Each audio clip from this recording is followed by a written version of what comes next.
No Saiba Mais de hoje, que você acompanha sempre aqui na página do Supremo Tribunal Federal na internet, vamos falar sobre absolvição imprópria, que é quando a sentença do juiz declara que o fato cometido é crime, mas o autor do delito não pode ser punido, porque é inimputável. Dessa forma, ele terá que cumprir uma medida de segurança, que pode ser a internação ou então um tratamento ambulatorial. Para falar sobre isso, nós convidamos o advogado Antônio Alberto do Vale Cerqueira, que é advogado criminalista. Muito obrigado pela participação. E a primeira pergunta é a seguinte: a denominação imprópria vem de onde? A terminologia imprópria deriva do entendimento de que a condenação, neste caso, o cumprimento da medida que seria a pena, não é um cumprimento de pena, mas um cumprimento de medida de segurança. Há alguns juristas que até criticam essa terminologia de absolvição imprópria, porque na verdade não há absolvição. O que é que acontece? O Código Penal ele estabelece condições em que o indivíduo, a pessoa humana, o agente do crime, ele pode ou não ser responsabilizado por determinado crime. Então, muitas vezes o agente age, por exemplo, a título de exemplo, o agente age em erro. Ele acredita que ele está diante de uma situação que não é real. Nesses casos, diante de algumas hipóteses, ele poderá não responder, não ser responsabilizado pela ação danosa que ele cometeu à sociedade. No caso da absolvição imprópria, como você muito bem já explicou, o direito ele reconhece que o agente daquela conduta delituosa ele não tinha condições mentais de responder pelo ato que ele realizou, porque naquele momento do fato ele era inimputável. Essa situação, essa inimputabilidade, ela pode ser uma inimputabilidade instalada, ou seja, residente, já uma característica do agente, ou pode ser algo do qual ele foi acometido naquele momento. Em qualquer dessas hipóteses, o juiz vai avaliar o caso concreto. E ele, entendendo que o agente não era responsável pelos seus atos naquele momento, ele irá aplicar a fórmula que existe no artigo 97 do Código Penal. Ou seja, em vez de submeter o réu, ao acusado, o autor do crime, a uma pena conforme disposto na preceito secundário da norma, por exemplo, detenção de 2 anos, por exemplo, reclusão de alguns anos, ele transforma essa que seria uma pena restritiva de liberdade numa medida de segurança. O que é a medida de segurança? São estabelecimentos psiquiátricos, estabelecimentos de saúde, onde o agente ele sofre cuidados, ele recebe um tratamento adequado para aquela situação que ele se encontra. Em casos de doenças crônicas que afetam a personalidade e a vontade do agente, como por exemplo a esquizofrenia, e no caso de um crime mais grave, certamente ele será submetido ao que se chama de internação. O que é a internação? O agente ele é internado em uma dessas instituições.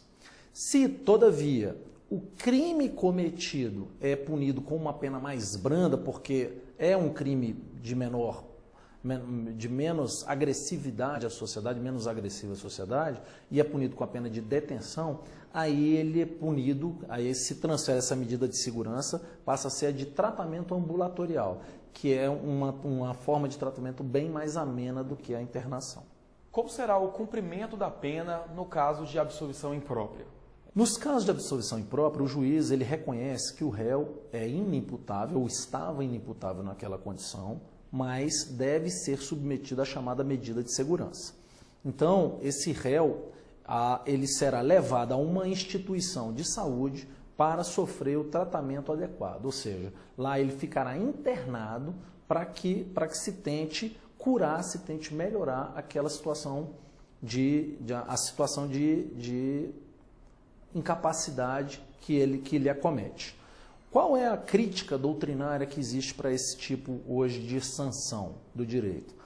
É que para as internações, Rafael, não há um prazo limite. Nós não temos um prazo limite. Então se fala muito analogamente em comparar a medida de internação com uma pena perpétua. O direito ele vem trabalhando esse tema à medida que ele vem sendo aplicado, que a gente vem evoluindo nas discussões constitucionais. E hoje se pacificou um entendimento, embora não haja previsão legal ainda para isso, de que em casos em que seja aplicada a internação, ela não deve ser superior ao tempo da pena em concreto. Então imaginemos, vamos trazer isso para uma realidade. Imaginemos que um homicídio tenha sido cometido por um inimputável. No julgamento, ele acabou sendo condenado a uma pena de 20 anos, por exemplo, ou de 15 anos. Só que ele é submetido à regra do artigo 97 e é internado como medida de segurança. O tempo de internação dele não poderá superar esse máximo da pena em concreto. Entretanto, se esse é um lado que pode ser visto como ruim, porque a pena pode se perpetuar, não há um limite legal, nós também não temos um limite mínimo. Então, ele, por exemplo, ele não tem como obrigação ficar internado durante o tempo que seria para a progressão de regime. Não. Ele pode ficar internado, a título de exemplo, um mês. Um mês depois da sua internação, o médico responsável por acompanhá-lo entende que ele já está apto para regressar à sociedade e dá a alta. E aí ele pode regressar. A absolvição imprópria impede o ajuizamento da chamada ação civil ex delito? Não. Por quê?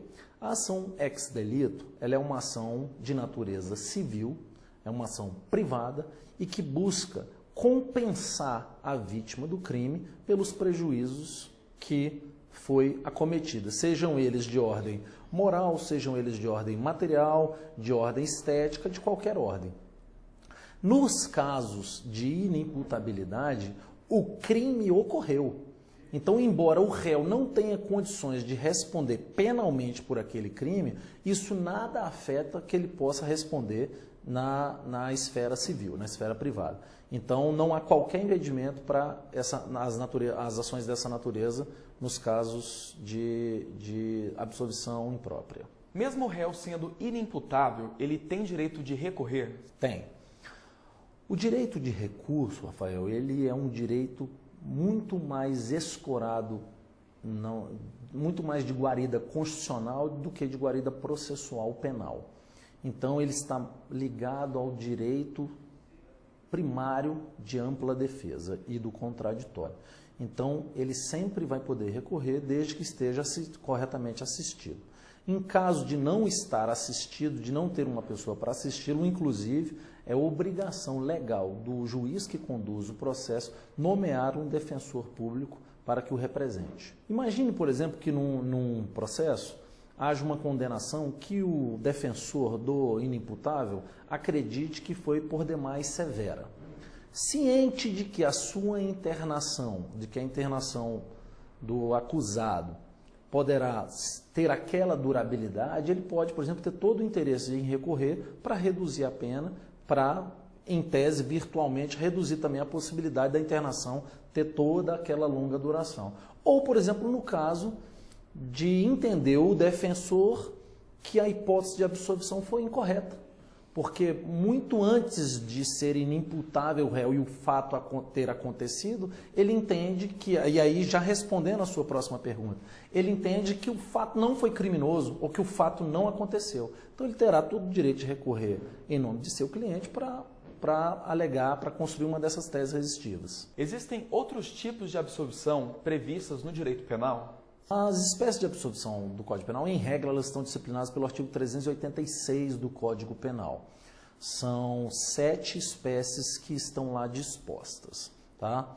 E tem algumas das mais variadas, mas chamaria aqui a atenção, valeria a pena a gente discutir as 3 principais na minha visão, que são a principal delas, que é a do inciso 1º, que é o fato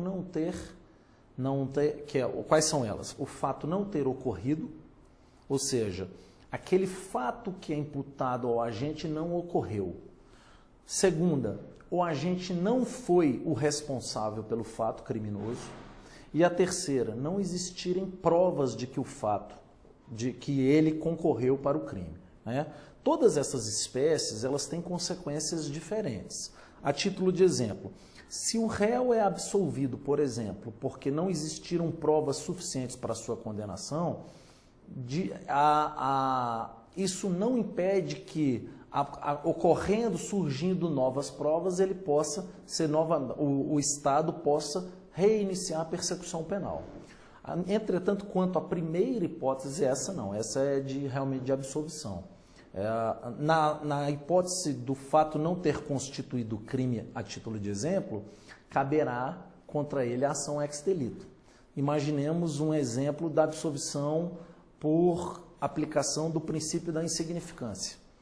Então, o juiz entendeu que aquele fato socialmente reprovável, tanto que ele foi denunciado, aquele fato socialmente reprovável, ele não alcançou a ofensividade necessária para afetar o bem jurídico tutelado pelo tipo penal e ser criminoso. Ok, mas isso não afasta o direito da vítima, a título de exemplo, a ajuizar contra o sujeito apontado como sujeito do crime como autor, uma ação civil indenizatória.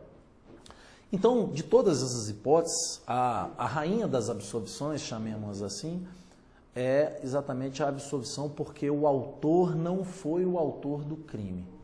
É o exemplo, vamos exemplificar para tornar mais fácil.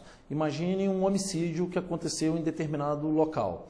E o autor, porque passou por aquele local num momento próximo, acabou sendo apontado como suspeito e acabou denunciado. Na sentença, o juiz reconhece que não foi ele, ou seja, o juiz declara para a sociedade e afasta qualquer dúvida sobre a eventual participação daquele sujeito naquele fato delituoso. Essa de todas, sem dúvida nenhuma, é a melhor das formas da absolvição.